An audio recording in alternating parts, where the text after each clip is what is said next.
A lot of the work that I do is helping people to be aligned more with their unconscious blueprint.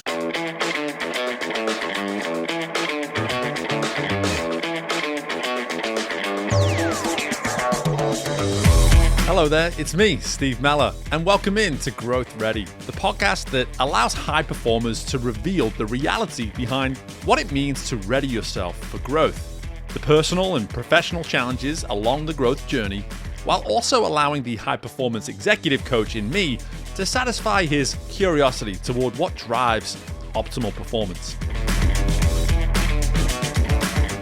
On this episode, we welcome in Paul Davis, founder and leader with Davis Business Consultants, and Paul's commitment to understanding where he and his clients' genius lies led him to going beyond conscious thoughts to levels inside us that ensures purpose evolves in ways that readies us for the growth we really want to see. Hey guys, as we get started here with the episode, I want to just take 1 minute of your time to make a request for you to subscribe and rate the show.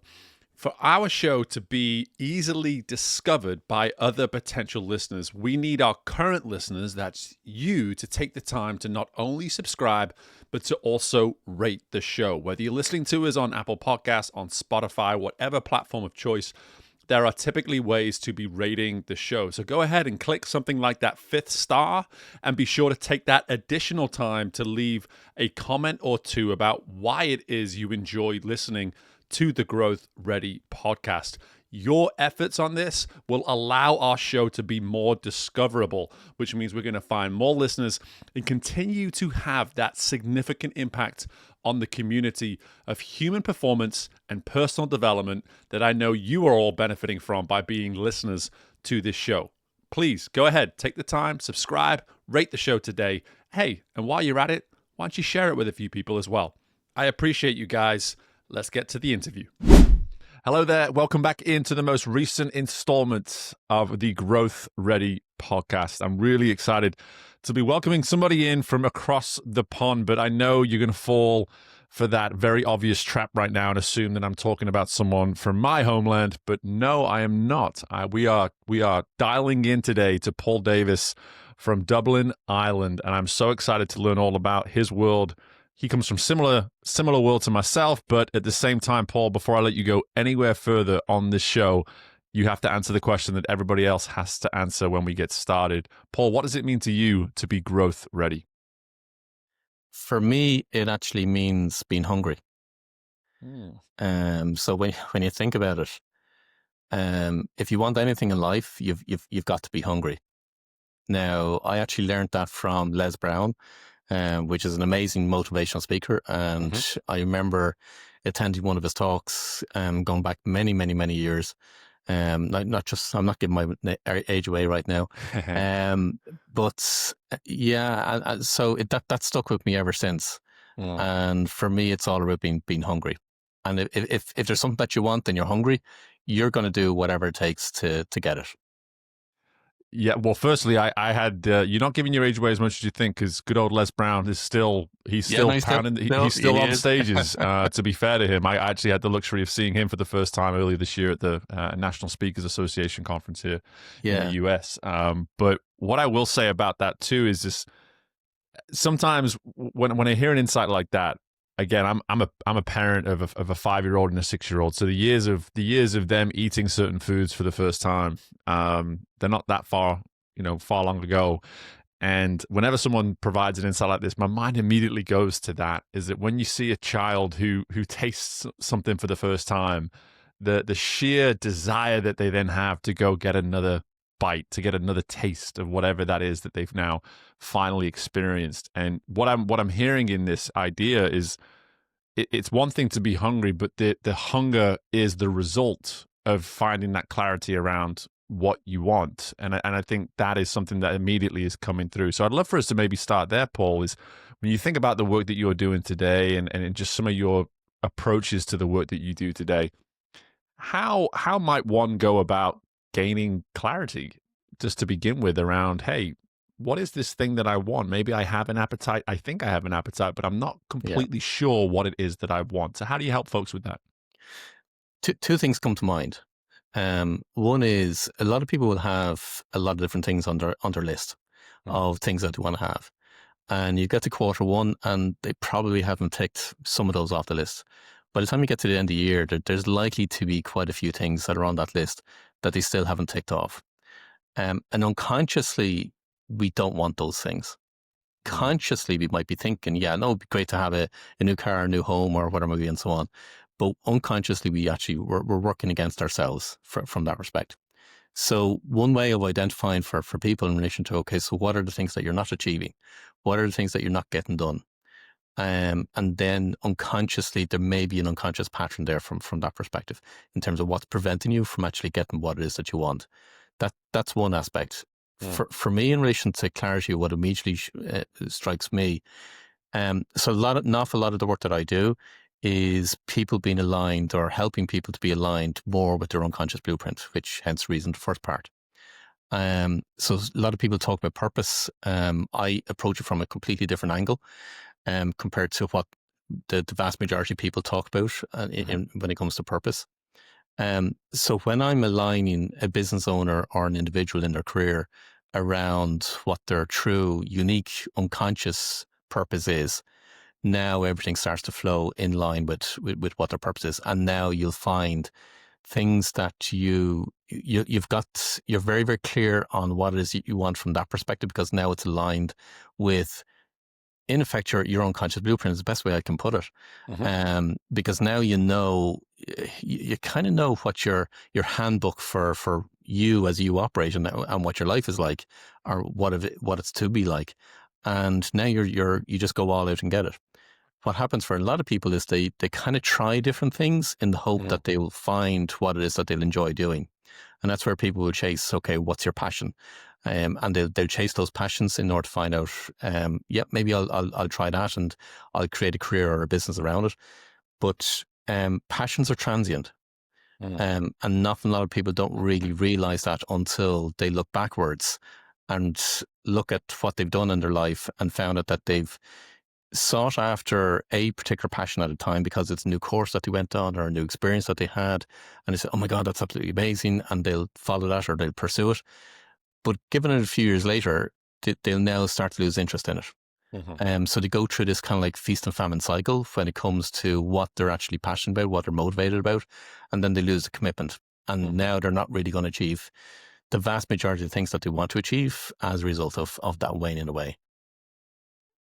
And there's so much I want to go back to there that you just provided, but immediately just where you finish that thought, my mind is, that's exhausting, right? It's exhausting to sort of go through that process over and over. It's that kind of shiny object syndrome, or that new toy syndrome. It's just like, again, it's going to seem appealing on the surface because of the way it's being presented or the timing that we're maybe receiving it. Maybe it comes at a certain time in our life where it just, in that moment, this makes sense. This is the absolute focus that I should have right now for me. And I'm curious, just even from that insight there of mine, of the tiredness, the fatigue that can maybe come with that approach. How much do you notice that sort of impact on energy when you initially start talking to people about this? It comes from the point of view of, people will normally say that I'm sick of ending up at the same place where I've always ended up. So it's like this vicious circle that they keep coming around to. And so they're more, in some respects, they're kind of beating themselves up a bit. But they're really kind of disappointed. And a lot of it is despondency. So it absolutely has an effect on their energy and their motivation and their drive. But it's actually, what they more or less kind of discuss is, I'm fed up being back at this place again. And they want not a final solution, but they want a solution that's going to last them for the rest of their life. That's ultimately what they're looking for. There's the old adage, I'm sure you've come across this, Steve, in terms of, a lot of people climb the ladder, but make sure the ladder is against the right wall.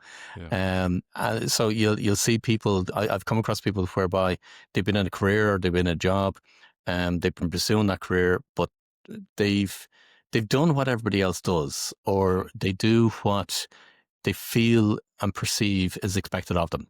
So either a parent has been in it or in that particular career, or a sibling or something, or, society tells them, or, a careers guidance counselor teaches them, tells them at one point in time, oh, you should be doing X, Y, and Z. And then they pursue that. But actually they do it and they realize then I actually don't enjoy this. And that happened to me. So I trained as a management accountant. Then after doing management accounts for small businesses, I actually realized I don't like doing accounts. Right. I have a huge aptitude for figures and numbers, and I can see trends, and I can see things in numbers that other accountants can't even see.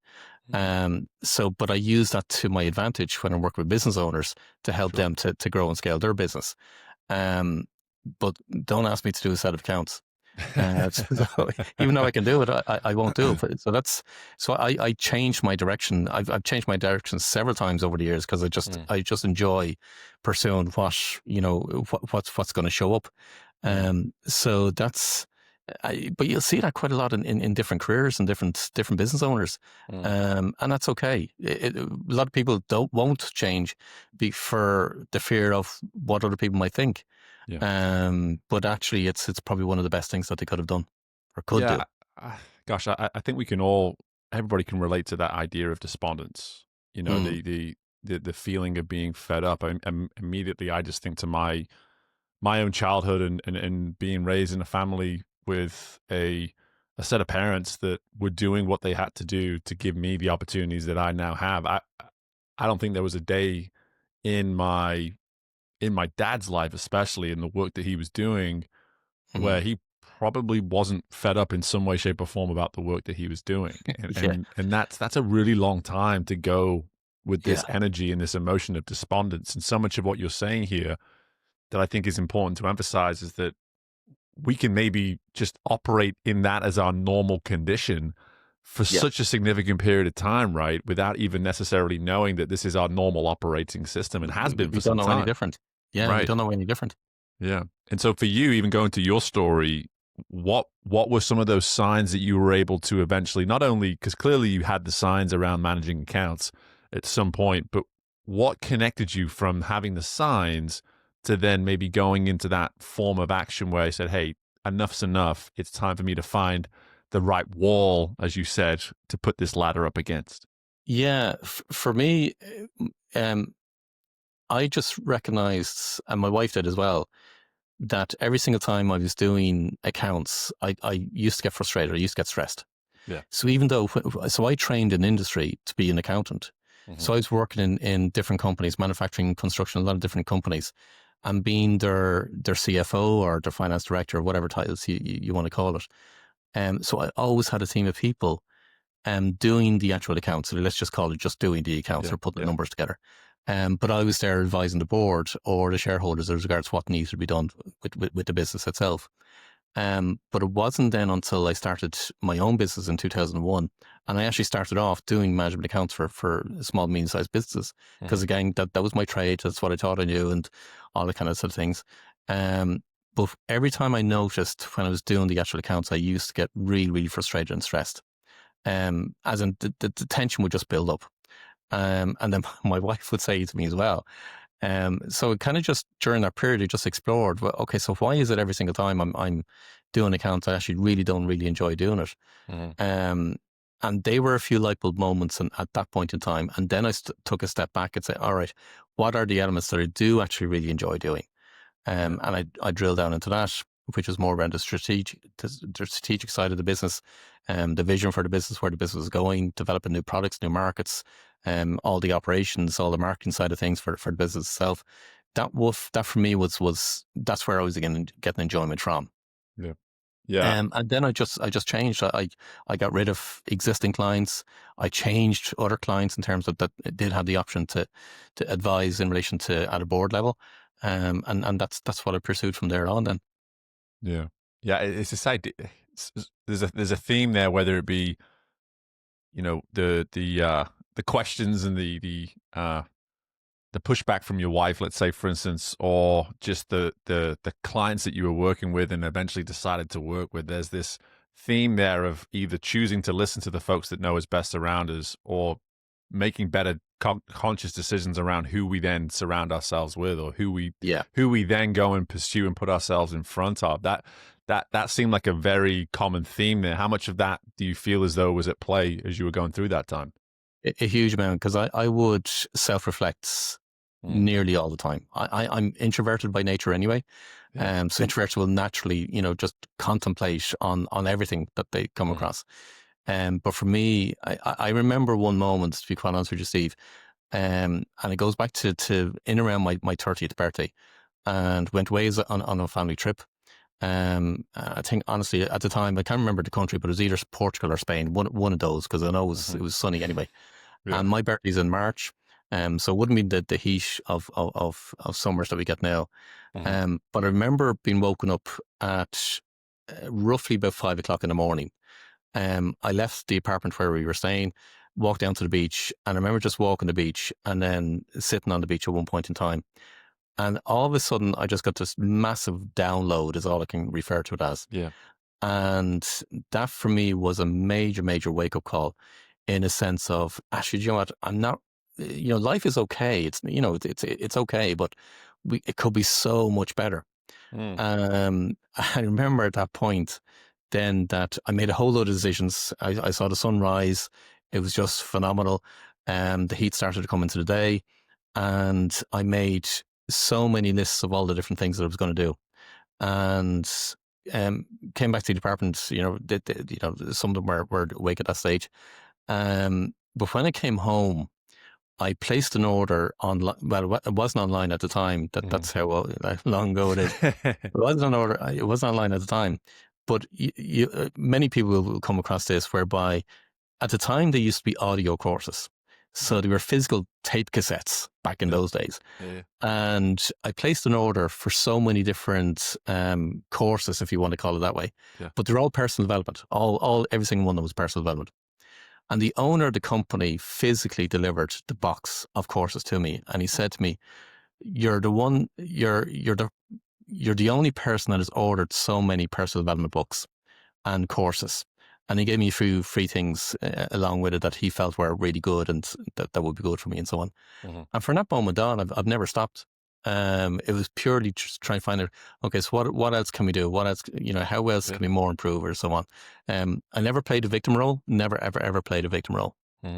Even though different things happen in my life and all that kind of stuff, I've always looked from the point of view of, okay, so what can we do to make it better? What can we do to fix it? What can we do to find a solution? I can't sit there and not find a way out, for to put it that way. That there's always a way. And despite everything that I've gone through, I'll always find a way. No matter what, I'll always find a way. Yeah, and firstly, love the story. I mean, I think there's something in that story that people listening to this will think, okay, have I had a moment like that, and did I just dismiss it? Or have I had a moment like that and I've not necessarily taken the action that I could have taken?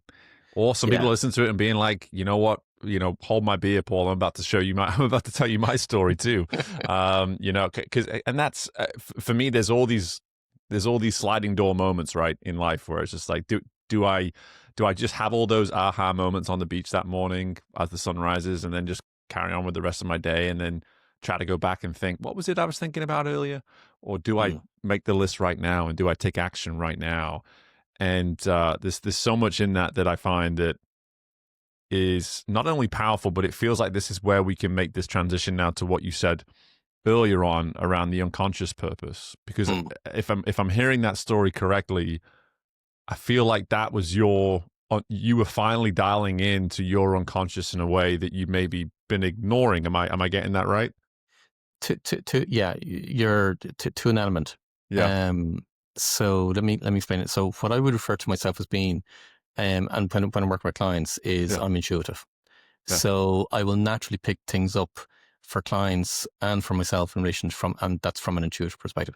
And some people make this mistake because it's funny. Like I've just watched a show over here in Ireland called Traitors Ireland.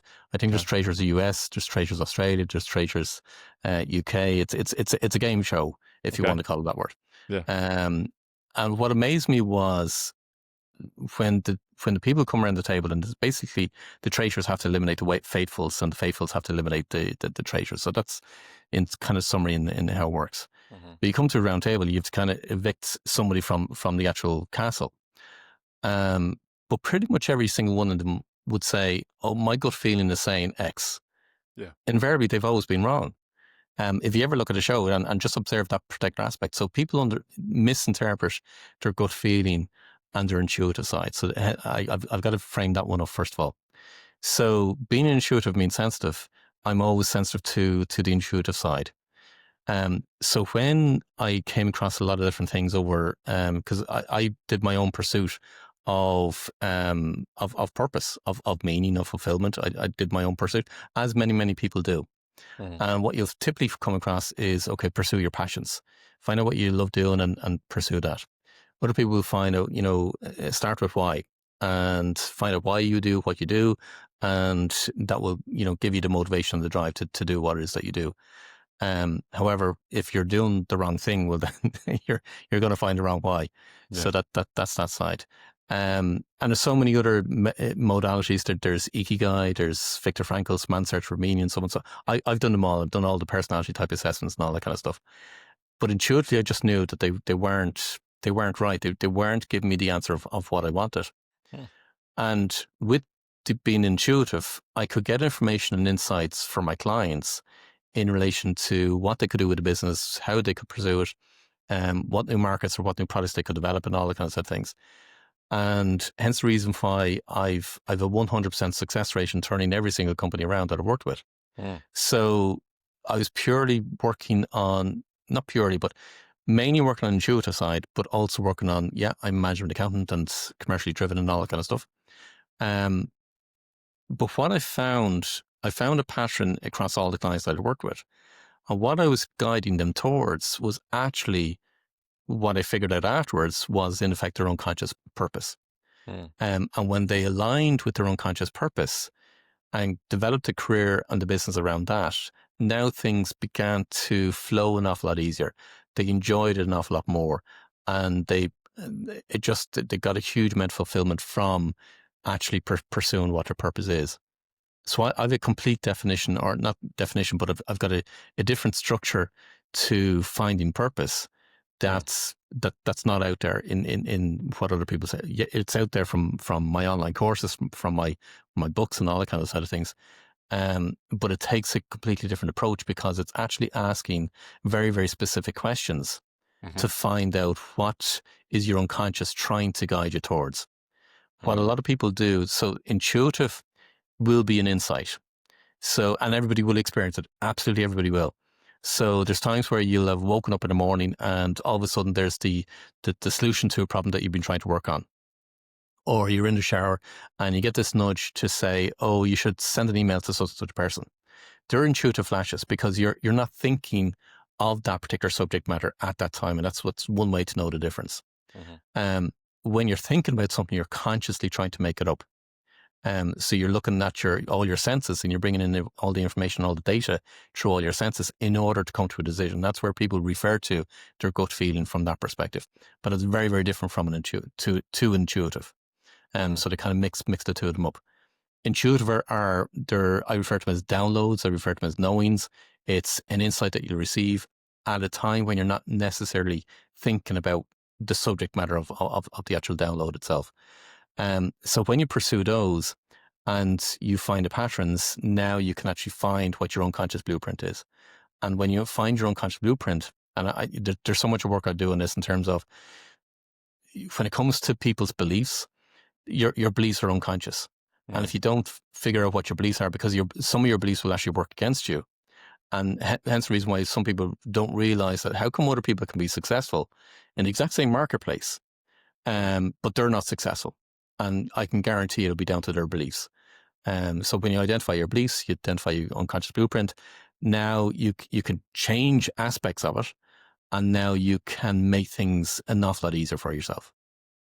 And with the goal always being to get into that idea of, I just want to know what I really want to do. Like there's a simplicity in a statement like that, right? Yeah, it's slightly different because believe it or not, your purpose is not something that you necessarily will enjoy doing.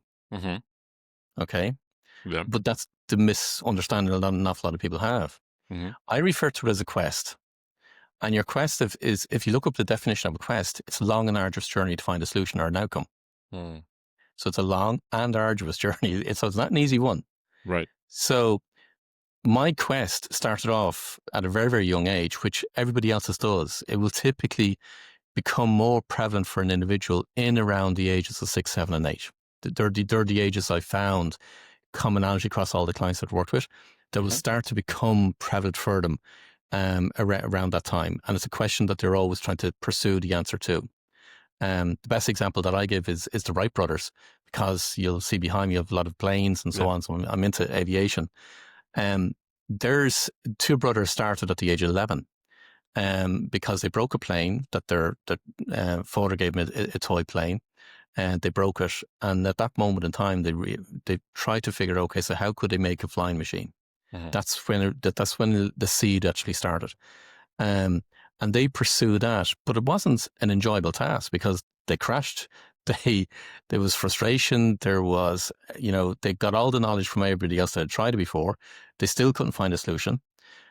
How they actually discovered a significant part of their quest, their flying machine, how they actually discovered it was intuitive. And because if you ever read the story, Wilbur was actually playing with, so they ran a bicycle shop at the time, but he was playing with the box that the bicycle tube came in, and he's just twisting it. And all of a sudden, he wasn't even thinking about the plane at the time. All of a sudden, he got an intuitive insight to say, actually, this box format could potentially work to control the wings of the plane. And then he tried it, they built it, and that's how they actually were able to control the wings of the flight in order to actually stay up in the air. So that's how intuitive works. Yeah. And in order for you to pursue your quest or your mission in life, or particularly what people ask for is, what am I to do? That's your quest. In order to pursue that, you're going to get intuitive flashes in order to actually pursue it. But it's not something people think, well, I'll pursue my passions because that's what I enjoy doing. But no, your purpose or your mission, your unconscious mission it's a long and arduous journey. My mission was, what's going to keep me here? That's ultimately what my wish was. Hence the reason why I've done so much work in relation to finding out purpose, finding out fulfillment, finding out what's unconscious, finding out what drives me, what motivates me. So I spent over 4 decades researching this topic in order to find a solution to the quest that I had. And I'm still perfect. I'm still improving it. And the clients are kind of testament to that. So that's the difference between an unconscious quest or your purpose or your mission compared to what the vast majority of people understand it to be.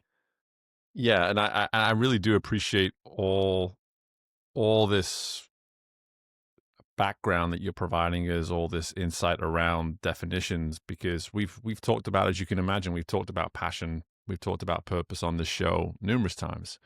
Mm-hmm. And I really find it interesting how much you're implementing the use of this intuitive component, because for me, and this is just me now relating to this as it resonates with me in the moment, every personality assessment I've ever taken, intuition always seems to be right smack near the top. It's always been something that I've been blessed with in some way, shape, or form.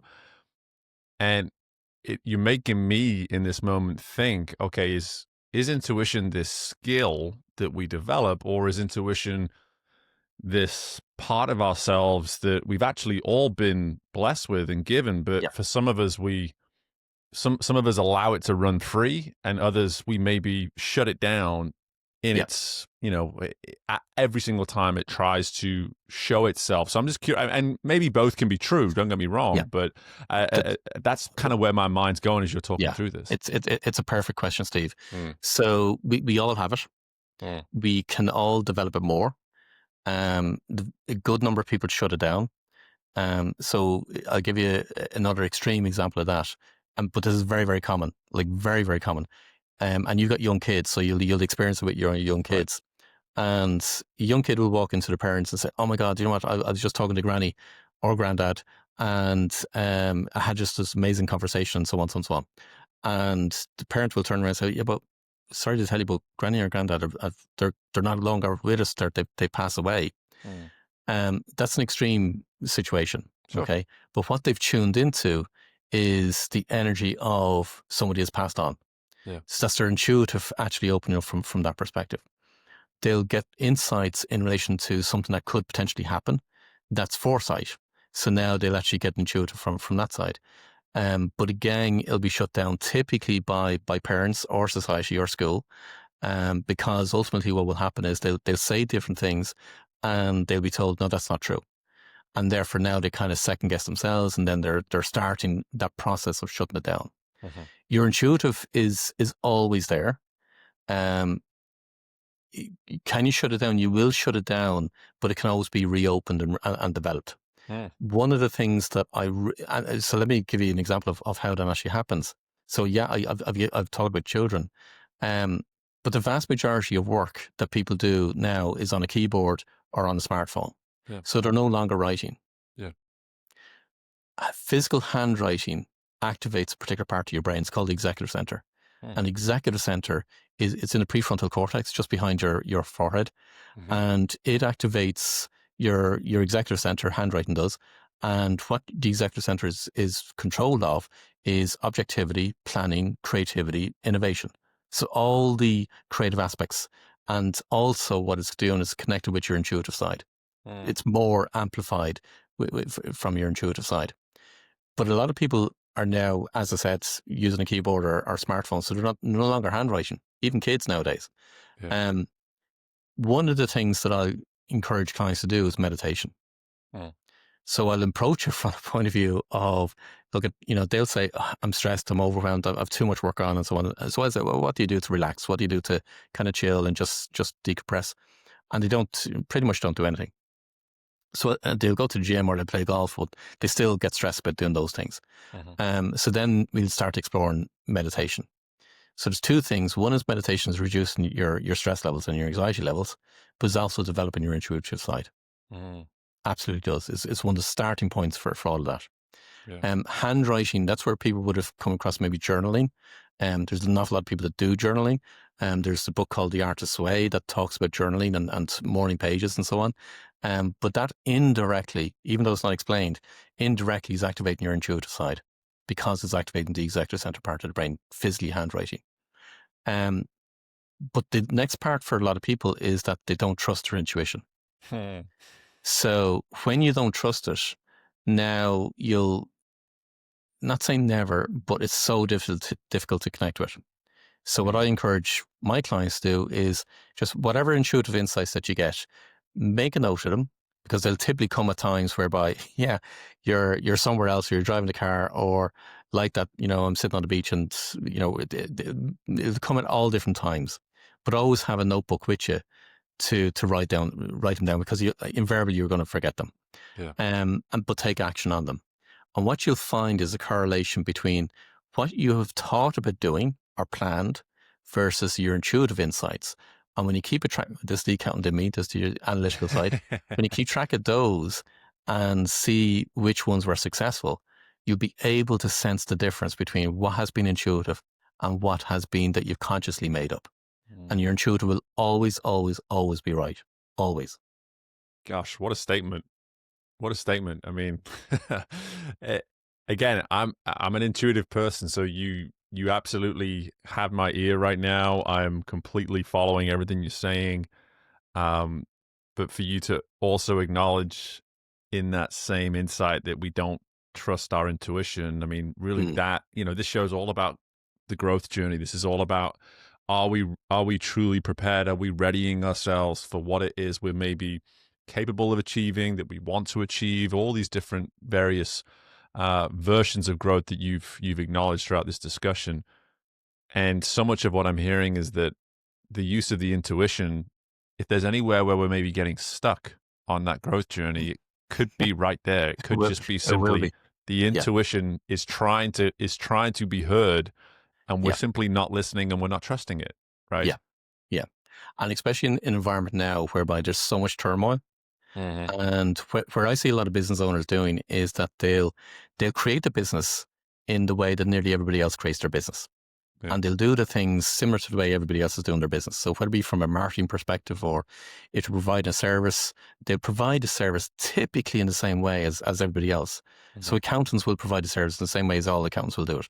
Solicitors or legal lawyers will provide their service pretty much the same way as everybody else, as in lawyers and so on. So every profession will typically create their business the same as everybody else's.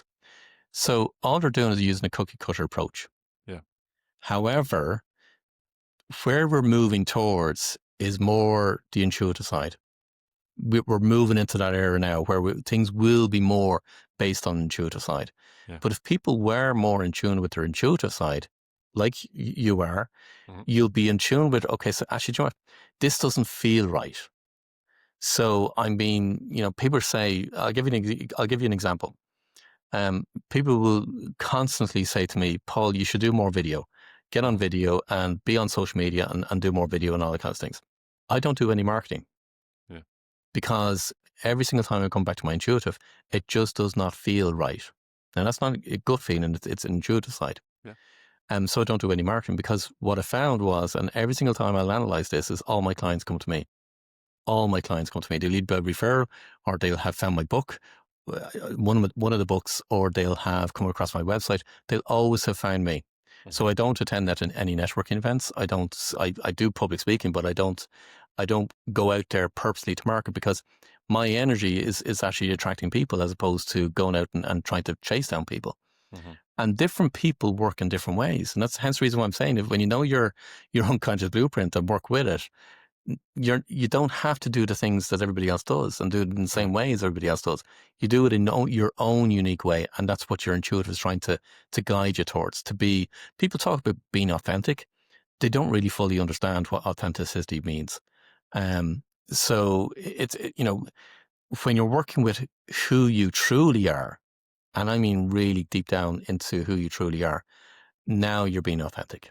Yeah, and it's something that I personally will actually reference authenticity from time to time when I'm speaking on stages. Yeah. Is that I say, listen, I don't want to put a dictionary definition here, and I don't want to make this about authenticity because typically the speech isn't about authenticity, but I try to get audiences to understand that when you start thinking about the version of yourself that you're becoming, and that's what I like about what we're talking about here, Paul, is this if we're going to dial into the intuitive side of ourselves and truly listen to it, we're acknowledging that there's a version of ourselves that we can become. And I try to make that clear from an authenticity standpoint. It's like, it doesn't mean I get to be who I want to be and show up however I want to show up. Like that seems to be this very strange version of authenticity that gets put out there. It's very much a becoming. It's very much a state of being that is happening before us, in front of us. Like, I mean, and you've clearly done more research into it than I have, but at the same time, that's kind of where I've gone with the word and where I think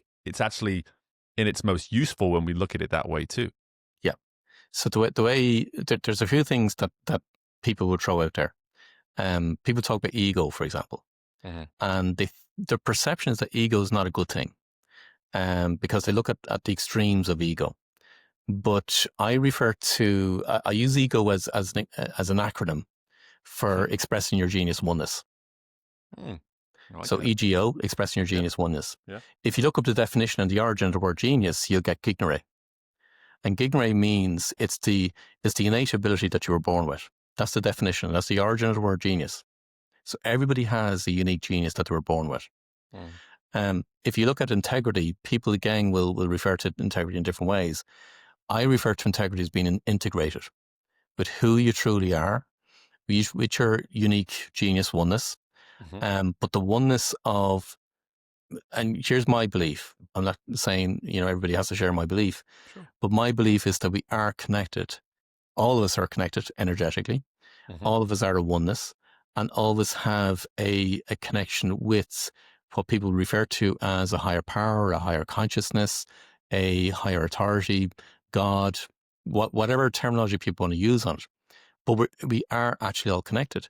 So integrity for me is when you're actually integrated with that super conscious, and yourself, your true self, and you're not trying to be a facsimile of somebody else. That's what integrity means for me. Because now when you're operating from that space and you're in equilibrium, it means then that you cannot, all you know, because ultimately is what we're being taught, is to know unconditional love. So if you know unconditional love, you're not going to do anything that's going to be harmful for somebody else. It's just not within your nature. So that's where when I look at integrity, that's what I mean. And then authenticity feeds in from that perspective in terms of, because now you're truly being your unique self. We're not here to be somebody else. As Oscar Wilde wrote, be yourself because everybody else is taken. So it is about being who you truly are. And a lot of people don't actually ask themselves that question: who am I, or what am I, for want of a better word? But when they start that journey, things become an awful lot easier, is what I would say. And people some people will put it aside and say, no, we got to build a business, we got to grow, we got to get more sales and so on. But actually there's much easier ways when you're working with yourself, as opposed to trying to work like somebody else or against yourself. That's a recipe for disaster. And this is what makes this entire conversation so applicable to this podcast right there. Is, if there's one mission that I have for this show, I have a few probably different missions, but at the same time, if there were a mission, if we were to use your word, quest, if we were on a quest with this show, it would be to get people thinking on behalf of their own growth journey. And that's hard when we have countless people come on and share their growth journey. Oh, I want a piece of that. Oh, I want a piece of that. But my belief is that what we're doing through these discussions is allowing people to gain the insights they need to then reflect and say, what part of this makes sense for me to digest and take on? What part of this makes sense for me to dismiss and put to one side because it doesn't serve my own growth journeys? We are trying to get more conscious thought through this show, but I would say that we've yet to go as deep into some of these specific areas of the personality and of the self as we have done with you today, Paul, because what I'm hearing through all of this is that, considering the first question that I asked you, you said being hungry was what it means to be growth ready. All of this discussion that we've had is the foundation to eventually arrive at hunger. Am I mistaken? But I feel like that's what I've heard through all of this, is if we do the work, then how can we not arrive at hunger eventually? Eventually. Yeah. Because it lights the flame within. Yeah. That's ultimately what it does. It lights the flame. And all you're doing is fanning that flame in order to make it greater and greater and greater. That's why you'll never stop. You'll just keep going. Yeah, and again, there's an excitement when you present something like your acronym of ego, expressing the genius oneness. I love the use of the word oneness, because you're getting right to the heart of everything that you've spoken to here. It's like, okay, this is about me and only me. This is about me getting to the and there's a selfishness to it, which I always like to acknowledge in this work. It's like, here we are making it all about us, but so much that you alluded to there, especially in that Oscar Wilde quote, it's like, well, hey, everyone's got their own version of themselves. Like, maybe the greatest impact you can be on so many people around you is by being the absolute best version of you, right? Yeah. Because a lot of business owners will look, okay, so how can we, because when it comes to marketing, first thing that a marketing person will say to a business owner is, so what's different about you? What's different about your business? Yeah. And a lot of business owners will struggle to find that differentiator, because ultimately they've built the business the same as pretty much everybody else has done. And they're doing the same kind of activities as everybody else, whether it be social media or whatever it be. But actually, the more you get in tune with who you are, you'll find your own uniqueness. And now when you express your uniqueness, that's just, it's just amazing. Honestly, it really, really is just like, nobody would expect here, especially here in Ireland, okay? Nobody would expect an accountant, a business consultant to start talking to clients and to people on podcast interviews and so on about spirituality, consciousness, intuitive. They just wouldn't. Yeah. But that's who I am. Yeah. So if I disown a part of that, I'm reducing part of me, of what makes up me, and I'm reducing my self-worth. But no, all of that is me. So I'll either attract people or I'll repel people, and that's okay. So I'll attract the people that do resonate and want to learn more, whatever it might be, and so on. Just as Steve, you'll do exactly the same. Right. But it's about being who you truly are, and the more you do that and amplify that, the better. Yeah, it's so true, and you've been motivating for me through this discussion, and inspiring to me, as I'm sure anybody listening as well, to lean more and believe more in being that best version of myself. You've actually been very reaffirming for me too. When I think about the way I've built my business, it's only really 3.5 years old at this point, but so much of what I've done and the way I've done it has been through my intuition. And if I were to get caught up in all the things I've read and the ways you're supposed to structure and set up a coaching business, it would be very cookie cutter. And so I'm hearing a lot of that, and it's very encouraging for me and reaffirming still as a fairly young business owner. But I think to land, I've got to say land the plane, right, with all the references to aviation. But to land the plane on this episode for me, like I believe that when we look at a term like hunger, we try to sort of say, okay, what is it out there that can give me the hunger that I need to go and become what I become? That's the mistake I think we make. And so much of what you've been able to share with us today, Paul, has helped us completely flip that and say, what if hunger was the result of the inner work that I'm willing to do on me, whether it be on behalf of myself, on behalf of my business, on behalf of my marriage, on behalf of my, relationships, whatever it is to say, if hunger is missing, stop searching for it out there and start doing that work in here. And I want to just sort of, having said that, sort of flip it over to you one last time on any other sort of additional insights you think, or any other ways that we can help better land the plane on this. I like your analogy, land the plane. You're absolutely right, because it starts within. So even from a coaching perspective, which I'm qualified in, coaching, the whole premise of coaching is that the answers are within. Yeah. Now, I use a blend of coaching, mentoring, and consulting. It's all those three together. But if you look at from a coaching perspective, that all the answers are within us, all we got to do is ask more powerful questions. And if you ask more powerful questions, you'll get the answers that you need. Just unfortunately, a lot of people they're not asking the right questions. Yeah. Well, if there's ever been a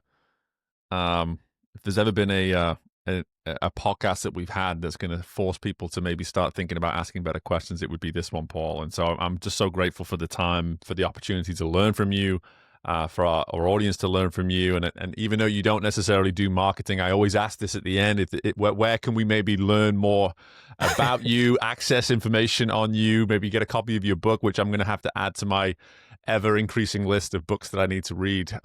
Where can we learn more about you, Paul? The easiest way is go to my website, davisbusinessconsultants.com. Everything's there. All my books there. I've got another book coming out. I'm just finishing it now this month. That'll be my 5th book. I have a whole load of free resources. So yeah, if you go to my website, you'll get avenues to all different aspects of, and just digest whatever you want. So it's davisbusinessconsultants.com. Excellent. Well, again, Paul, appreciate the time. Best of luck with everything moving forwards, brother. And again, thanks again. Thank you, Steve. And my thanks again to Paul for joining us on this episode of Growth Ready.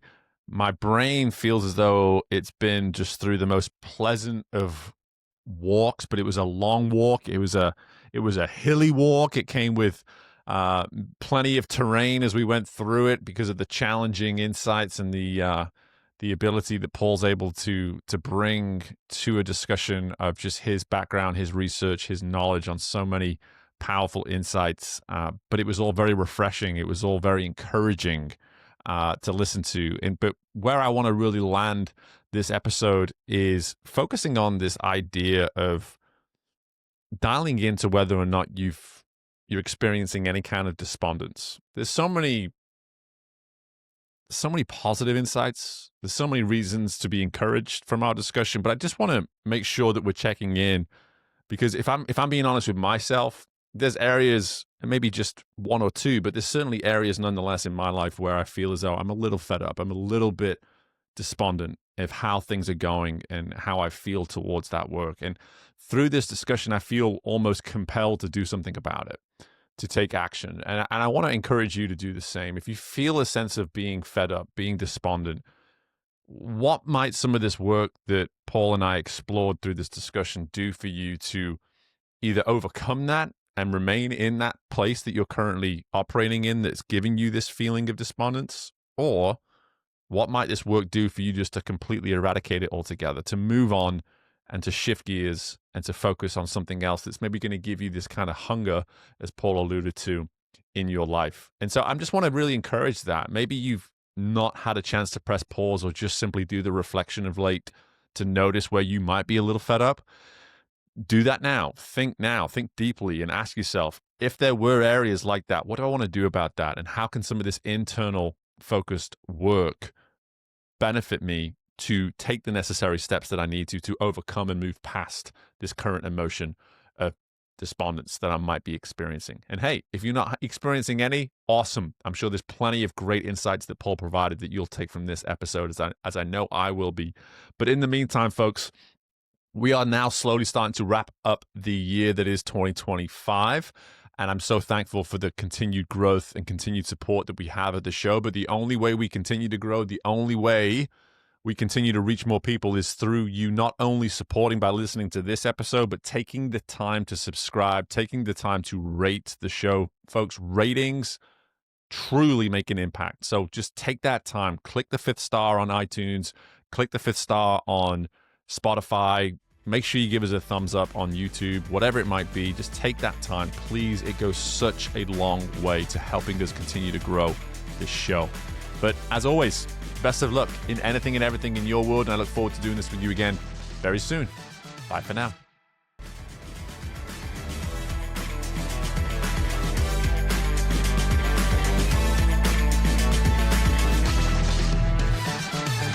Thank you for tuning in to Growth Ready. If you liked what you heard and are feeling ready to grow, be sure to leave a 5-star rating, subscribe to the show, and share the episode with someone you know is ready to fuel their growth journey today. We love our community, so don't hesitate to reach out to us at podcast@growthready.com. And until next time, we are Growth Ready, and you will be too.